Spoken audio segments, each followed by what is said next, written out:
ഇതിനിടയിലെ ഏത് ദിവസവും ഏതാഴ്ചയും ചോദിച്ചാൽ അദ്ദേഹം കൃത്യമായി പറയും. ദോഹയിൽ നിന്നാണ് ഈ വ്യക്തി ഇദ്ദേഹത്തെ പരിചയപ്പെടുക ഗൾഫ് റൗണ്ടപ്പിലൂടെ. 2010 ഇന്ത്യൻ സ്വാതന്ത്ര്യദിനം ഏത് ദിവസമാണ് വരിക? പോട്ടെ, ആ വർഷത്തെ ഓണം ഏത് ദിവസമാണെന്ന് പറയാമോ? 1947 ഓഗസ്റ്റ് 15 ഏത് ദിവസമായിരുന്നുവെന്ന് ഓർത്തെടുക്കാമോ? പെട്ടെന്ന് ഇങ്ങനെ കുറെ വർഷവും തീയതിയും തന്ന് ദിവസം കണ്ടുപിടിക്കാൻ പറഞ്ഞാൽ ആരും ഒന്ന് അമ്പരന്ന് പോകും. ഖത്തറിലുള്ള നാസർ മേത്തർ എന്ന മലയാളി ഒഴികെ. നാസർ എങ്ങനെ ഇത്ര കൃത്യമായി ഇതിനൊക്കെ ഉത്തരം കണ്ടുപിടിക്കുന്നു എന്ന് അറിയണ്ടേ? ഗൾഫ് റൗണ്ടപ്പും അതിനുള്ള ശ്രമത്തിലാണ്. വിവരണമെല്ലാം കേട്ട് ഒരു ബുദ്ധിരാക്ഷസന്റെ രൂപവും ഭാവവും പ്രതീക്ഷിക്കുകയാണെങ്കിൽ നിങ്ങൾക്ക് തെറ്റി. ഖത്തറിലെ സാധാരണക്കാരനായ ഒരു ബിസിനസ്സുകാരൻ മാത്രമാണ് ആലുവ സ്വദേശിയായ നാസർ മേത്തർ. കഴിഞ്ഞ 24 വർഷമായി ദോഹയിൽ താമസിക്കുന്ന നാസർ മേത്തർ വ്യത്യസ്തനാകുന്നത് നിരന്തര പരിശ്രമത്തിലൂടെയും ഗവേഷണത്തിലൂടെയും കണ്ടുപിടിച്ച 30 നൂറ്റാണ്ടിന്റെ കലണ്ടറിലൂടെയാണ്. സാങ്കേതിക വിദ്യയുടെ പര്യായമായ കമ്പ്യൂട്ടറിലും മറ്റും 300-500 വർഷത്തിൽ കൂടുതലുള്ള കലണ്ടറുകൾ നിലവിലില്ലാത്തപ്പോഴാണ് ഇദ്ദേഹത്തിന്റെ കണ്ടുപിടുത്തത്തിന്റെ മഹത്വം നാം അറിയുന്നത്. ഖത്തറിലെ പെട്രോളിയം കമ്പനിക്ക് വേണ്ടി വ്യാപാര ആവശ്യത്തിനായി ഒരു കലണ്ടർ തയ്യാറാക്കുമ്പോഴാണ് നാസറിന്റെ മനസ്സിൽ പുതിയൊരു കലണ്ടറിനെക്കുറിച്ചുള്ള ആശയം ഉദിച്ചത്. പ്രചോദനം എന്താന്ന് വെച്ചിട്ടുണ്ടെങ്കിൽ, ഞാൻ എന്റെ ജോലി പ്രൊമോഷണൽ ഗിഫ്റ്റ് ഐറ്റംസ് സപ്ലൈ ചെയ്യലാണ്. അപ്പൊ അങ്ങനെ ക്യൂപിക്ക് വേണ്ടിയിട്ട് ഇവിടുത്തെ പെട്രോളിയം കമ്പനിക്ക് വേണ്ടിയിട്ട് എല്ലാ വർഷവും കാർഡ് കലണ്ടർ ഉണ്ടാക്കിയിരുന്ന ഞാനായിരുന്നു. അപ്പൊ കാർഡ് കലണ്ടർ ഉണ്ടാക്കുമ്പോൾ അടുത്ത വർഷത്തേക്കുള്ള നേരത്തെ പ്രിപ്പയർ ചെയ്യാനായിട്ട് എനിക്കറിയില്ലായിരുന്നു അതെങ്ങനെ എടുക്കണം, വേറെ കലണ്ടർ വരണത് നോക്കണം ഉണ്ടാക്കാനായിട്ട്. അങ്ങനെ ഞാനൊന്ന് ആലോചിച്ച് കുറച്ച് വർഷത്തേക്കുള്ള ഒരു കലണ്ടർ ഉണ്ടാക്കുകയാണെങ്കിൽ ഇത് എളുപ്പമായിരിക്കുമല്ലോ എന്ന് വിചാരിച്ചു.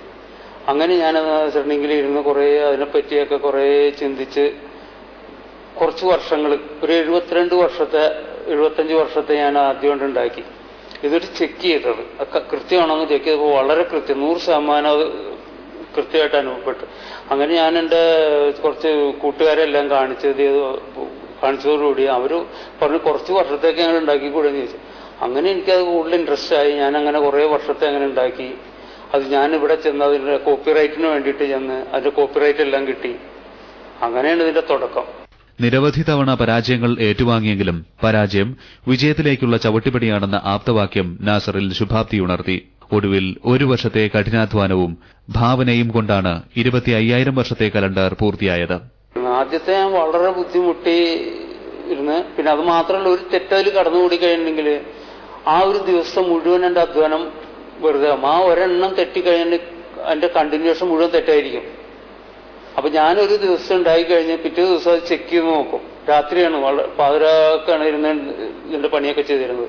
അങ്ങനെ ഉണ്ടാക്കുമ്പോൾ പല പ്രാവശ്യം തെറ്റും. ഒരെണ്ണം തെറ്റിക്കഴിഞ്ഞിട്ടുണ്ടെങ്കിൽ അത് മുഴുവൻ. പിന്നെ ഞാൻ അതിന്റെ ഒരു ഇത് കണ്ടുപിടിച്ചു, തെറ്റതിൽ വന്നിട്ടുണ്ടെങ്കിൽ എങ്ങനെ മനസ്സിലാക്കാൻ പറ്റും എന്നുള്ള ഒരു ഐഡിയ എനിക്ക് കിട്ടി. അപ്പൊ പിന്നെ എനിക്ക് വളരെ ഫാസ്റ്റായിട്ട് ഇത് ചെയ്യാൻ സാധിച്ചു പിന്നീട്. അതുകൊണ്ടാണ് ഇത്ര പെട്ടെന്ന് 25,000 വർഷത്തെ എനിക്ക് ഉണ്ടാക്കാൻ പറ്റുന്നത്. ഇപ്പൊ എനിക്കൊരു 10-20 ദിവസം ഉണ്ടെങ്കിൽ ഞാൻ വേണമെങ്കിൽ 1,00,000 വർഷത്തെ കലണ്ടർ ഉണ്ടാക്കാൻ പറ്റും, ഒരു തെറ്റും കൂടാതെ. AD 1 മുതൽ AD 2500 വരെ കൊല്ലങ്ങൾ, മാസങ്ങൾ, ദിവസങ്ങൾ എന്നീ 3 വിഭാഗങ്ങളിലായിട്ടാണ് കലണ്ടർ ചിട്ടപ്പെടുത്തിയിട്ടുള്ളത്. കലണ്ടറിലുള്ള ഓരോ വർഷത്തിന്റെ കൂടെ രേഖപ്പെടുത്തിയിരിക്കുന്ന അക്ഷരം ഉപയോഗിച്ച് മാസങ്ങളുടെ കോളത്തിൽ നോക്കുമ്പോൾ ലഭിക്കുന്ന അക്കം ഉപയോഗിച്ചാണ് ദിവസങ്ങൾ കണ്ടെത്തുക. വേൾഡ് ട്രേഡ് സെന്റർ തകർന്നത് 2001 സെപ്റ്റംബർ 11 2001 നമ്മൾ ഇവിടുന്ന് കണ്ടുപിടിക്കും. 2001 ഇവിടെ അത് നേരെ നമ്മൾ ടേബിൾ ഓഫ് മന്തിൽ എടുക്കാം. സെപ്റ്റംബർ ഇവിടെ ഒരു 6 കിട്ടിയിട്ടുണ്ട്. ഈ താഴെ 6 നോക്കാം, അതാണ് ആ കലണ്ടർ. 11 ഒരു ചൊവ്വാഴ്ചയാണ് വേൾഡ് ട്രേഡ് സെന്റർ തകർക്കപ്പെട്ടത്. കലണ്ടറിലെ വർഷങ്ങൾ ഇംഗ്ലീഷ് അക്ഷരമാല ക്രമത്തിലാണ് ഉപയോഗിച്ചിട്ടുള്ളത്. കലണ്ടർ തയ്യാറാക്കിയ ഉടനെ ഇതിന്റെ പകർപ്പവകാശവും നാസർ എടുത്തു. കഴിഞ്ഞുപോയ സംഭവങ്ങളുടെ ആഴ്ചകൾ നിജപ്പെടുത്തുവാനും ഭാവിയിലെ ദിവസങ്ങളും ആഴ്ചകളും അറിയുവാനും ഒരു മലയാളി തയ്യാറാക്കിയ കലണ്ടറിന് ഏറെ പ്രശംസയും പ്രോത്സാഹനവും ലഭിച്ചു. ഖത്തറിലെ പ്രശസ്ത ശാസ്ത്ര സ്ഥാപനമായ ഖത്തർ സയന്റിഫിക് ക്ലബ് ഈ കലണ്ടറിനെക്കുറിച്ച് വിശദമായ പഠനം നടത്തുവാനും വാണിജ്യാടിസ്ഥാനത്തിൽ നിർമ്മിക്കുന്നതിനെക്കുറിച്ച് പരിഗണിക്കുവാനും തയ്യാറായിട്ടുണ്ട്. സമയവും സന്ദർഭവും അനുവദിക്കുകയാണെങ്കിൽ 1,00,000 വർഷത്തെ കലണ്ടർ തയ്യാറാക്കാനാണ് നാസറിന്റെ ശ്രമം.